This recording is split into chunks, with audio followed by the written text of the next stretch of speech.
اس پہ پولیس وغیرہ کو بٹھایا جا سکتا ہے، اس کی حفاظت کی جا سکتی ہے، اس کا ضائع ہونے سے بچایا جا سکتا ہے، تو یہ فوری طور پہ کنٹرول کر لیں گے۔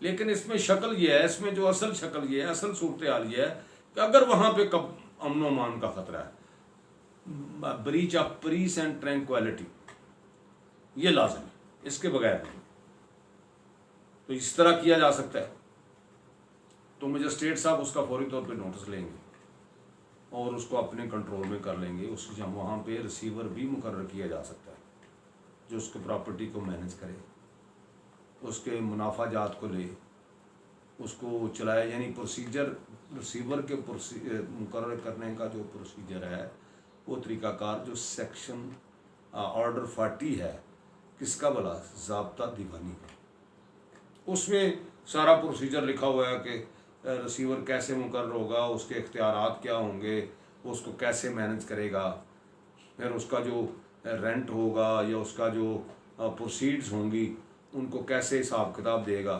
وہ بعد میں کس کو ملیں گی، تو وہ طریقہ کار جو ہے وہ اختیار کیا جا سکتا ہے۔ تو یعنی 145 اصل مقصد وہاں پہ انمول پراپرٹی کا ڈسپیوٹ ہونا چاہیے۔ پراپرٹی سے مراد کیا ہے، یہ سب سیکشن 2 میں انہوں نے ڈیفائن کیا ہوا ہے، اس میں لینڈ بھی ہے، اس میں واٹر بھی ہے، اس میں فشریز بھی ہے، اس میں مارکیٹ بھی ہے، اس میں بلڈنگ بھی ہے، اس میں رینٹس بھی ہیں، تو یہ ساری چیزیں جو ہیں یہ پراپرٹی میں شامل ہیں۔ ان کے بارے میں اگر ڈسپیوٹ ہے، کراپ ہے، فصل کے کاٹنے کا جھگڑا پڑ جاتا ہے، تو پھر جو ہے مجسٹریٹ فصل اپنی قبضے میں لے گا، اس کو اٹیچ کروائے گا یا اس کو خود کٹوائے گا، یعنی ضائع تو نہ ہوگی، اس میں بھی مجسٹریٹ صاحب کا اختیار ہے کہ اگر کوئی چیز ضائع ہونے والی ہے تو فوری ایکشن لے، اس کا سپردار مقرر کرے، مینیج کرے اس کو۔ میں نے اس لیے ریسیور کا لفظ بولا ہے کہ ریسیور مقرر کر سکتے تاکہ پراپرٹی ضائع نہ ہو۔ تو ایسی سچویشن میں جہاں پہ بڑا زبردست کلیش ہو پارٹیز کا، امن و امان کا خطرہ ہو، تو پھر مجسٹریٹ صاحب فوری طور پہ اس کا کنٹرول کو سنبھالیں گے اور پھر پارٹیز کو ان کو پابند بھی کر سکتے ہیں۔ 107 اور 151 یا 107 اور 150 کے تحت پابند کیا جا سکتا ہے CRPC پارٹیز کو، ان سے ضمانت نامے لیے جا سکتے ہیں، ان سے شورٹیز لی جا سکتی ہیں کہ آپ نے لڑائی جھگڑا نہیں کرنا، ہر صورت میں ان کو پابند کیا جاتا ہے۔ پولیس کو بڑا اس میں اپنا رول ادا کرنا پڑتا ہے، بڑا اہم، کہ وہاں پہ قتل و غارت نہ ہو، خون ریزی نہ ہو، بریچ آف پیس نہ ہو، یہی اس کے پیچھے فلاسفی ہے۔ تو یہ سچویشن اگر پیدا ہو جائے تو it is the jurisdiction of the magistrate to interfere in such like cases. اور ایک بہت بڑی اہم شرط ہے کہ اگر 2 مہینے نہ گزرے ہوں اس معاملے کو، ڈسپیوٹ کو، تو پھر وہ اس میں مداخلت کر سکتا ہے۔ 2 مہینے، 2 months کہ ود ان دیٹ پیریڈ، تو اب اگر وہ مجسٹریٹ صاحب دونوں پارٹیز کو طلب کریں گے، ان سے ریٹن سٹیٹمنٹس لیں گے، ان سے باقاعدہ اگر ایویڈنس ریکارڈ کرنا پڑتی ہے تو ایویڈنس بھی ریکارڈ کریں گے، اس میں پوری انکوائری کریں گے، انکوائری کرنے کے بعد اگر وہ اس نتیجے پہ پہنچتے ہیں، یعنی اس میں ملکیت کا فیصلہ نہیں کرنا کہ who was the owner of this property, اس میں کسی کے دیگر رائٹس کا کسی نے فیصلہ نہیں کرنا۔ This is the domain of the civil court to decide all things, but if there is a dispute of possession چھین لیا کسی نے، زبردستی اس پہ داخل ہو گیا، اس نے فصل کاٹ لی ہے، وہ کاٹنا چاہتا ہے، وہاں پہ لڑائی جھگڑا ہے، پانی وہ نہیں لگانے دے رہا، وہ کہتا ہے میرا پانی ہے میں نہیں دیتا، اس نے زبردستی لگا لیا ہے، یا کوئی اور کام کر لیا ہے، یا کسی مارکیٹ میں داخل ہو گیا ہے، یا کسی بلڈنگ پہ قبضہ کر لیا اس نے، اور وہاں پہ لوگ جو ہیں وہ دونوں پارٹیز جو ہیں وہ وہاں پہ بیٹھی ہوئی اسلحے لے کر، انہوں نے لوگ بلائے ہوئے ہیں، اور وہاں پہ بہت شدید قسم کا خطرہ ہے امن و امان کا، تو پولیس جو ہے وہ رپورٹ کرتی ہے مجسٹریٹ صاحب کو، یا کوئی پرائیویٹ بندہ رپورٹ کرتا ہے تھرو اپلیکیشن، تو ایسی صورتحال میں یا کوئی پارٹی اور مجسٹریٹ صاحب کو اپروچ کر لیتی ہے، تو پھر مجسٹریٹ صاحب جو ہیں ان کو فوری طور پہ ایکشن لینا چاہیے، اور وہ پھر بعد میں ڈیسائیڈ کریں گے آفٹر انکوائری کہ پوزیشن کس کا تھا اور کس کو ملنا چاہیے۔ اور he will order passed act for the return of the position. وہ ڈلیوری کروائیں گے پوزیشن کی اس پارٹی کو جس کا قبضہ تھا، جس کو محروم کیا گیا. تو یہ اس میں صورتحال ہے. لیکن ایک اور بڑی اہم چیز ہے جو آڑے آ جاتی ہے. if the matter is already pending for the civil court in respect of possession, تو پھر یہاں پہ آ کے کرمنل کوڈ کا اختیار جو ہے وہ ڈاؤن ہو جاتا ہے. اختیار اتنا نہیں رہتا کیونکہ the position is being controlled and managed by the civil code. یعنی اس میں اگر یہ ہے کہ اگر کوئی بندہ فوری طور پہ حکم منتری کا دعویٰ کر دیتا ہے آ کے اور وہاں پہ سول کوڈ میں کہتا ہے کہ جناب میرا مجھ سے قبضہ چھیننا چاہتے ہیں، اور سول کوڈ جو ہے وہ انجنکٹیو آرڈر پاس کر دیتی ہے کہ no one the defendant shall restrain from interfering in the lawful position of the plaintiff. تو ایسی صورتحال میں پھر کیونکہ معاملہ اب سول کوڈ میں پینڈنگ ہے اور سول کوڈ اس کو ریگولیٹ کر رہی ہے پوزیشن کو، تو پھر مجسٹریٹ صاحب اس میں پوزیشن کا کوئی فیصلہ نہیں کر سکتے اور ان کی جورسڈکشن جو ہے وہ ختم ہو جاتی ہے. تو پھر اس کا علاج کیا ہے؟ پھر اس کا ایک ہی علاج ہے کہ پارٹیز کو پابند کر لیا جائے کہ they shall not breach the peace and tranquility. اور وہ پابند کرنے کا طریقہ کار کیا ہے؟ وہی میں نے 107 اور 151 اور یا 107 اور 150 جو CRPC سیکشنز ہیں، جس کو 57 پنجابی میں کہتے ہیں 107 151، اس کے تحت ان کو پابند کیا جا سکتا ہے. ان سے شورٹیز لی جا سکتی ہے کہ آپ نے جھگڑا نہیں کرنا. یہ ہے اختیار پولیس کے پاس بھی اور مجسٹریٹ صاحب کے پاس بھی. لیکن اگر میٹر سول نیچر کا ہے یا سول کورٹ اس کو ریگولیٹ کر رہی ہے یا کوئی میٹر، تو ٹائٹل کا فیصلہ مجسٹریٹ صاحب نے نہیں کرنا. یہ یاد رکھنا ہے صرف پوزیشن کے بارے میں، وہ بھی اگر میٹر سول میں نہیں گیا ہوا تو پھر. تو ایسی صورتحال میں 145 کا اطلاق مجسٹریٹ صاحب کر سکتے ہیں اور وہ امن و امان قائم کروا سکتے ہیں. وہ پوزیشن کا فیصلہ کر سکتے ہیں اور پوزیشن واپس بھی دلا سکتے ہیں. لیکن it shall be within 2 months. معاملہ یہ نہیں کہ اگر 1 سال ہو گیا اور وہاں پہ کوئی ایسا جھگڑا چل رہا ہے تو پھر درخواست مجسٹریٹ صاحب کو دے دی جائے. یعنی اس میں فوری نوعیت کا معاملہ ہونا چاہیے. اسی طرح اگر رائٹ آف ایزمنٹ ہے، اس پہ جھگڑا کو پیدا ہو گیا تو اس کی بھی یہی پروسیجر ہے. یعنی اگر کوئی بندے راستہ استعمال کر رہے ہیں کافی دیر سے اور ان کا رائٹ آف ایزمنٹ اکرو ہو گیا، ان کو کوئی شخص جو ہے وہ ان کو بند کرنا چاہ رہے ہیں، انہوں نے بند کر دیا ہے اور وہاں پہ امن و امان کا خطرہ پیدا ہو گیا،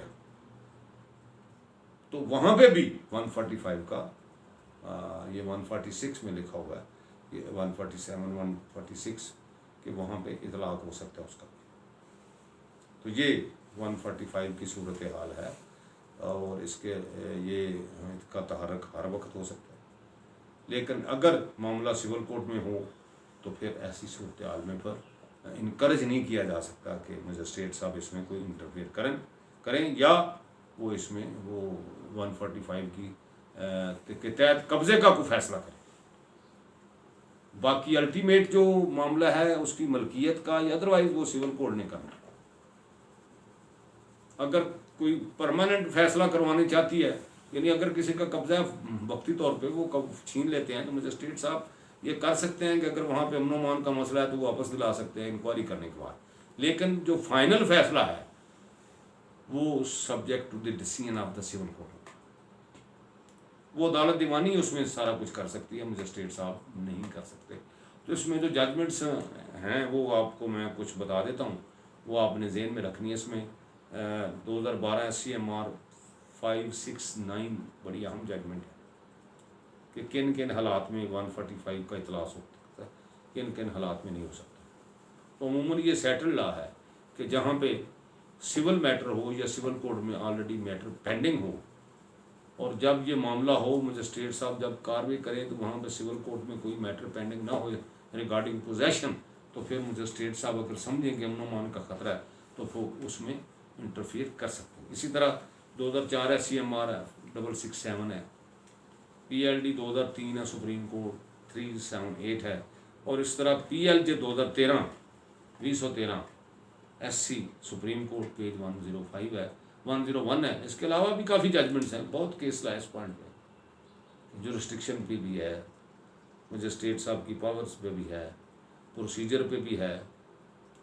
اور یہ مختصر سا پروسیجر ہے کہ کوئی بھی بندہ اطلاع دے سکتا ہے، پولیس بھی دے سکتی ہے، مجسٹریٹ صاحب بلا سکتے ہیں، مجسٹریٹ صاحب اٹیچمنٹ کر سکتے ہیں، اٹیچمنٹ ختم بھی کر سکتے ہیں. مجسٹریٹ سمجھتے ہیں کہ یہ غلط ہوا ہے، یہ تو پوزیشن یہ تم انہوں نے غلط کلیم کیا ہے، تو they can set aside the order, final order بھی پاس کر سکتے ہیں. تو یہ ان کا اختیار ہے. لیکن وہاں پہ اختیار ختم ہو جاتا ہے، یعنی دو باتوں میں. اگر امن و امان کا مسئلہ نہیں ہے تو پھر مجسٹریٹ صاحب کو انٹرفیئر نہیں کرنا چاہیے. یعنی کئی لوگ ویسے ہی درخواستیں دے دیتے ہیں، بالکل ٹھیک ٹھاک حالات ہوتے ہیں، اب وقت گزر رہا ہے، انہوں نے اٹیچ بھی کر لے، پھر بھی کوئی ایسا پرابلم نہیں پیدا ہوتا تو مجسٹریٹ صاحب فوری طور پر ڈسچارج کر سکتے ہیں سارے معاملات.